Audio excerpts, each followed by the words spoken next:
सीताफळामध्ये परागीकरण, ज्याला आपण पॉलिनेशन पण म्हणतो, हा एक क्रिटिकल मुद्दा आहे, बारकाव्याचा मुद्दा आहे.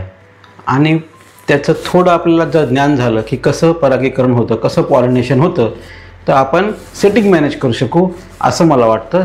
त्यासाठी मी काही तुम्हाला 10-12 स्लाईड्स दाखवणार आहे. या अनेक शास्त्रज्ञांचा जो संशोधन आहे भारतातील आणि भारताबाहेरील, त्यांचा शास्त्राचा धावता आढावा मी मांडत आहे. तर फूल आणि फुलातून होणारं सेटिंग, याचे बारकावे हे आपल्याला आत्ता समजून घ्यायचे आहेत. तर सीताफळाचं फूल जर बघितलं तर फुलाची पाकळी जी फार मोठी आहे आणि जो आपल्याला फुलाचा भाग आहे, ज्याला आपण पुकेसर आणि स्त्रीकेसर असं मराठीत म्हणतो किंवा पोलन आणि स्टिग्मा असं इंग्रजीत म्हणतो. तर हा वरच्या बाजूला तुम्ही बघितला स्टिग्मा असतो आणि मागच्या बाजूला स्टेमन्स असतात. म्हणजे पोलन जे असतात, पुकेसर जे असतात ते मागच्या बाजूला आणि स्टिग्मा ही पुढच्या बाजूला असते. अशी अत्यंत बारीक असते, पटकन आपल्याला दिसत नाही.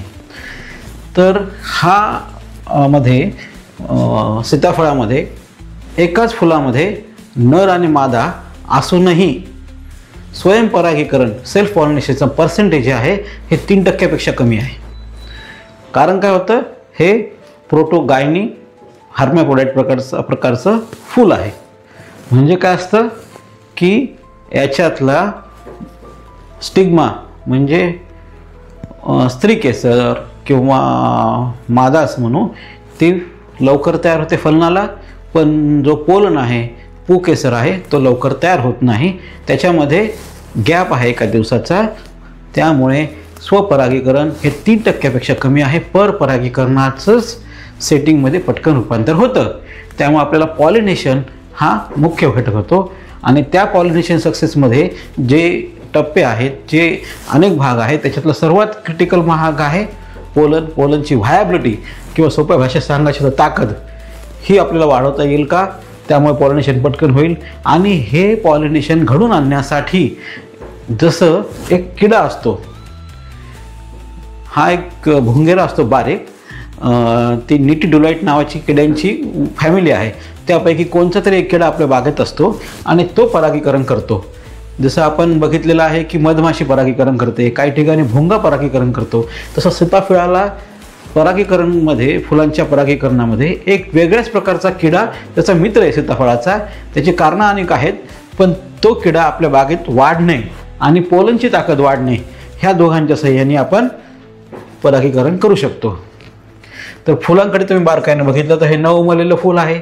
हे पहिल्या दिवशी उमललेलं जेव्हा फूल असतं तेव्हा मादा हे तयार आहे आणि दुसऱ्या दिवशी त्याच्यातला पुकेसर तयार होतो. ही फुलाची फिजिओलॉजी किंवा शास्त्र आहे. आणि त्याच्यामध्ये जो क्रिटिकल भाग आहे तो असा आहे की पोलनला जे टेम्परेचर आहे ते आणि मॉइश्चर ह्या मोठ्या क्रिटिकल भाग आहेत. 35 डिग्री टेम्परेचर जे आहे ह्याच्या पुढे जर तापमान गेलं तर पोलनची व्हायबिलिटी कमी होते. 30 डिग्रीला आहे आणि 25 डिग्रीला तर परफेक्ट आहे. पण मॉइश्चर जे आहे ते मात्र 50 डिग्री पाहिजे, तरच त्या पोलनची व्हायबिलिटी होते. बाकी स्टिग्माची रिसेप्टिव्हिटी एवढी, म्हणजे स्त्रीकेसरची एवढी अडचणीची नाही आहे. पोलन ट्रान्सफरची पण फारशी अडचण येत नाही. फर्टिलायझेशनची, परपरागीकरणाला गरज आहे, हे जर तुम्हाला सांगितलेलं. त्यामुळे क्रिटिकल मुद्दा आहे ज्यातला व्हायबल पोलन, म्हणजे पोलनची ताकद वाढवणे, आणि पोलन ट्रान्सफरसाठी पॉलिनेटर, ह्या 2 मुख्य बाबी आहेत. आता पोलन जे आहे ते सकाळी लवकर ॲक्टिवेट होतं. त्याचा वेळ आहे 7 ते 10 सकाळी. त्यामुळे 11 वाजेपर्यंतच पॉलिनेशन हे सक्सेस होऊ शकतं. अर्ली मॉर्निंग सीताफळाचं पॉलिनेशनची काम करायची आपल्याला परफेक्ट टाईम आहे. आपल्याला जे काही काम करायचं आहे, कृती करायची आहे, ती व्हेरी अर्ली मॉर्निंग केली पाहिजे. त्यामुळे मी तर म्हणतो सकाळी 6 वाजताच आपल्याला फवारणी करता येईल पाण्याची, तर ती फायद्याचं होतं. आता तुम्हाला मी आता सांगितलं 25 डिग्री टेम्परेचरला हायेस्ट पोलन ट्यूब मिळते आणि हायेस्ट माणसाला हे मिळतं, फलन होतं. हे करण्यासाठी आपल्याला एक तर सकाळी फवारणी, अर्ली मॉर्निंग 6-6:30ला जर फवारणी केली, गच्च पाण्याची फवारणी केली आणि त्याच्यामध्ये ओमेक्सचं कॅलमॅक्स टाकलं तर सेटिंग आपल्याला चांगलं होईल. आणि दुसरा टिप्स आहे माझी एक, की आपण पाणी द्यायचं. पाणी दिलं आपण गच्च पाणी तर आपल्याला भरपूर मोकळे पाणी, फ्लड इरिगेशन, तरीही फायदा होतो. आणि हे पाणी देताना आपण पोटॅशियम जर दिलं जे जेराड सोल्युशनमध्ये बिगरचं, तर एक आपल्याला नैसर्गिक थंडावा पण मिळतो. त्यामुळे सकाळी गच्च पाणी देणे, फ्लड इरिगेशन देणे हे पण आवश्यक आहे. टिप नंबर 1, पाणी फवारणे सकाळी 6-6:30ला. नंबर 2, फ्लड इरिगेशन ठेवणे. आणि त्याच्यामध्ये मी एक आत्ता असं बघितलं की जेव्हा आपण सीताफळाला पहिलं पाणी देतो, पाणी भरपूर देतो, त्यावेळेस त्या पाण्यानंतर मातीमध्ये मिलीबगचं ग्रोथ स्टेज असते. एक अवस्था आहे मिलीबगची, सीताफळातला मुख्य किडा आहे मिलीबग, तर तो पण क्रॉल करतो. त्यामुळे उन्हाळ्यामध्ये पहिलं पाणी दिल्यानंतर सीताफळ आपल्याला मिलीबगच्या नियंत्रणासाठी व्हर्टिसिलियम लेकानी हा बुरशीचा वापर आपण केला पाहिजे. नाहीतर काय होईल की तो मिलीबग वर चढेल पानात आणि जेव्हा फळ सेटिंग होईल त्याच्यानंतर तो ॲक्टिवेट होईल. तेव्हा प्रिकॉशनरी कंडिशन आहे. आता हे उमललेलं फूल, हे आहे ओहोरी मादा, आणि हे आहे पुकेसर पोलन.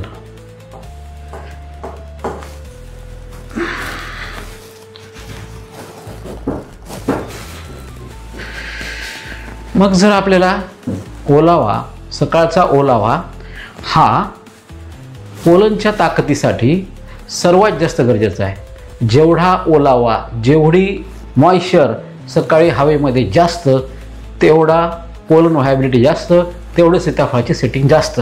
तर त्याला आपल्याला एक असं करता येतं. राहुरी कृषी विद्यापीठामध्ये डॉक्टर जोशी यांचा एक एक्सपेरिमेंट होता.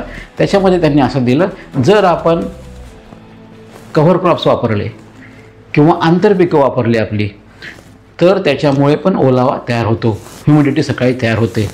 जसं जर आपण बाजऱ्यासारखं पीक घेतलं तर हा 44% फ्रूट सेट होतो.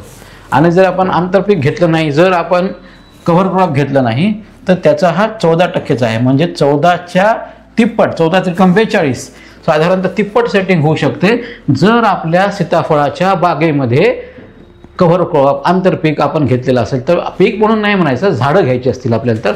आणि ह्याला सोपं काय आहे, मका, बाजरा, ताग, ढेंचा, पहिलं पाणी आपण जेव्हा देतो तेव्हा फ्लडनं, त्यावेळेस जर आपण हे केलं असेल, बी टाकलेलं असेल, तर त्यावेळेस 1 महिन्यानंतर आपली कळी येत असेल तर महिन्याभरामध्ये बऱ्यापैकी तो गुडघ्यापर्यंत, गुडघ्याच्या वर पण इंटरक्रॉप वाढू शकतं. आपल्याला 2 ओळीमध्ये जर झाडांच्या बी जर फेकलं आपण आणि त्याची 1 महिना वाढ होऊन दिली, तरीही मायक्रो क्लायमेट तयार होऊन पोलनची सेटिंग होऊ शकते.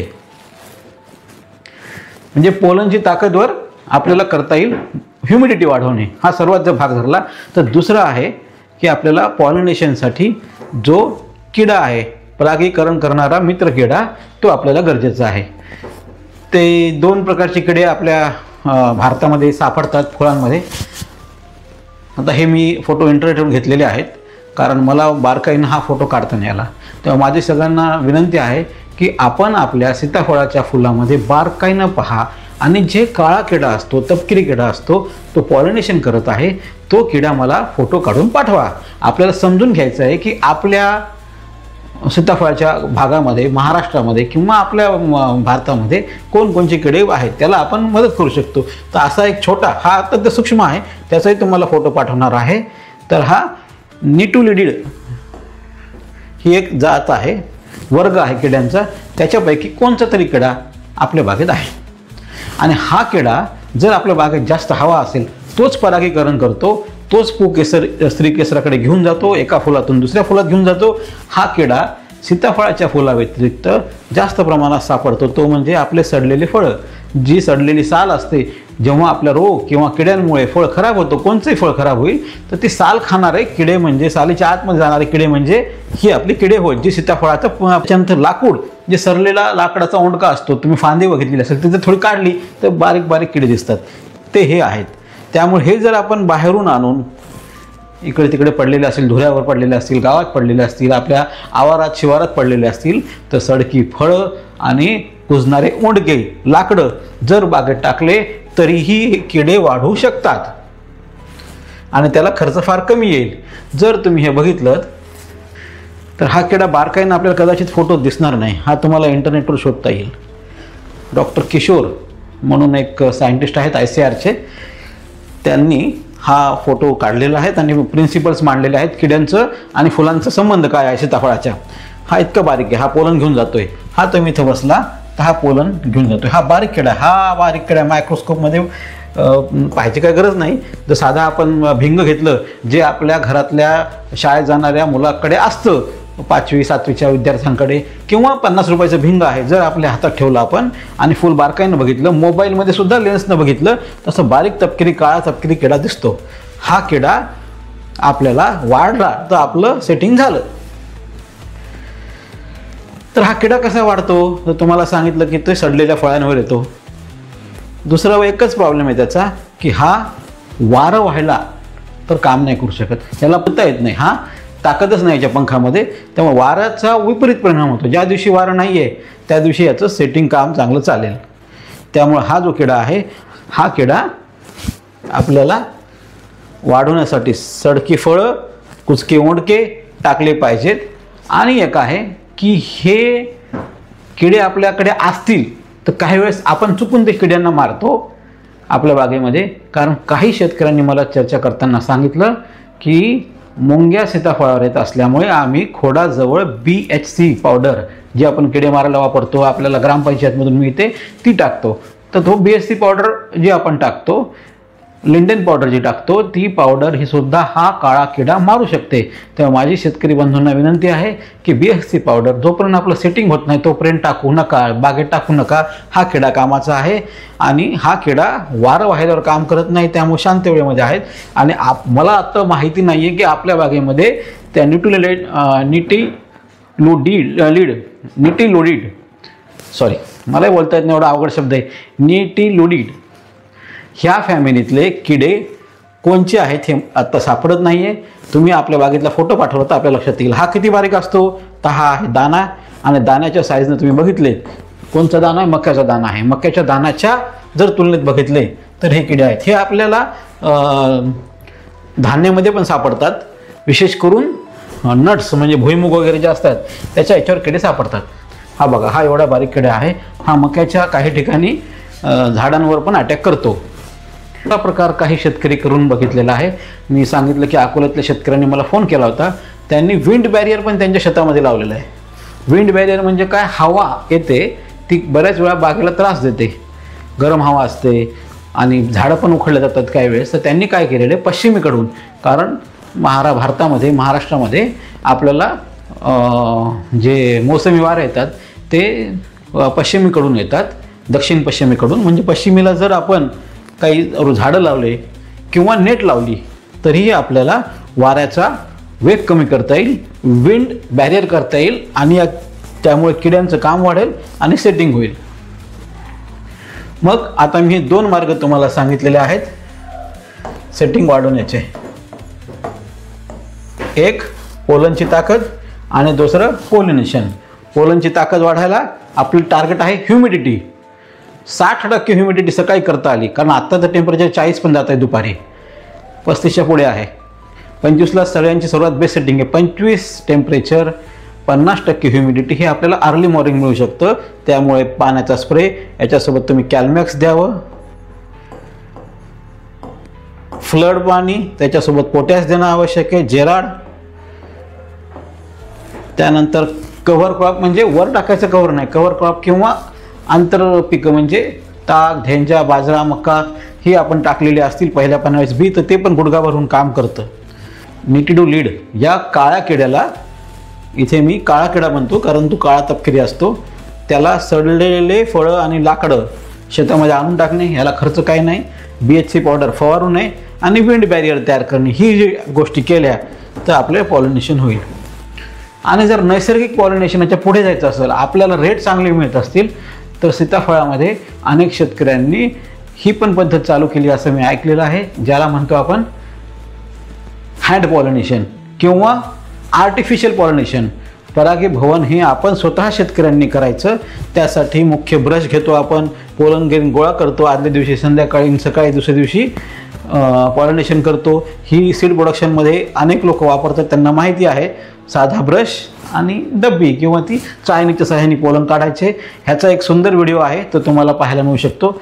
आणि नाहीतर मग हे आजकाल पोलन गन पण बाजारात मिळतात. विशेष करून मी चायनाच्या कंपनीच्या ईबेवर बघितलेल्या होत्या. अमेझॉनवर पण असतील गन्स, हे आणून पण करू शकतो. दिवसातून आपण साधारणतः हातानं जर केलं तर 100 फुलं करू शकतो एका तासामध्ये, आणि जर गन केले तर 400 फुलं करू शकतो. आणि याचा एक सुंदर व्हिडिओ यूट्यूब चॅनलवर व्हीएनआर, जी आपण पेरूची कंपनी व्हीएनआर पेरू म्हणून आपण वापरतो, त्या कंपनीनं तयार केलेला आहे, तो तुम्ही बघावा. मग ह्या कळीपासून सेटिंग ही आपल्याला एप्रिलमध्ये मिळवायची असेल. एप्रिल, ज्याला मी म्हणतो रामनवमी, हनुमान जयंती, या कालावधीमध्ये सीताला खुश करायचं सीताफळाला, तर आपल्याला 6 वाजता कॅलमॅक्सचा स्प्रे, गच्च पाणी, फ्लड पाणी आणि जेराड, सडके फळं लाकडी शेतामध्ये टाकायचं आणि बेची पावडर टाकायचं. हा 4 टिप्स तुम्ही अंगीकारा. तुमच्याकडून अपेक्षा अशी आहे की तुम्ही तुमच्या बागेत फुलांमध्ये असणारे काळे बारीक तपकिरी किड्यांचे फोटो मला शेअर्स करा, त्याच्यानुसार मला कळेल. नंबर 2, व्हर्टिसिलियम लेकानीचा तुम्ही वापर कराल तर त्याचा डोसही मला कळवा, त्याचा रिझल्ट कळवा मिलीबगसाठी. आणि कोणी जर हे करत असेल, हँड पॉलिनेशनची तयारी असेल, कोणी डेमो घेत असेल तर त्याचेही मला फोटो शेअर करा किंवा मला बोलवा. मी आपल्या शेतातील आपण मेकॅनिकल आर्टिफिशियल पॉलिनेशन करायचा प्रयत्न करूयात. आणखी काही तुम्हाला जर याच्यातला डिटेलिंग्स हवे असतील, शास्त्रज्ञांचे मूळ संशोधन पेपर वाचायचे असतील तर विगर ॲग्रोटेकला कॉमेंट्स करा. तुमचे ऑब्झर्वेशन कळवा. तुमच्याकडं सकाळचं टेम्परेचर किती आहे, ह्युमिडिटी किती आहे, ह्याची पण नोंद मला कळवा. आपल्याला त्याच्यावर मार्ग काढता येईल. थँक्यू.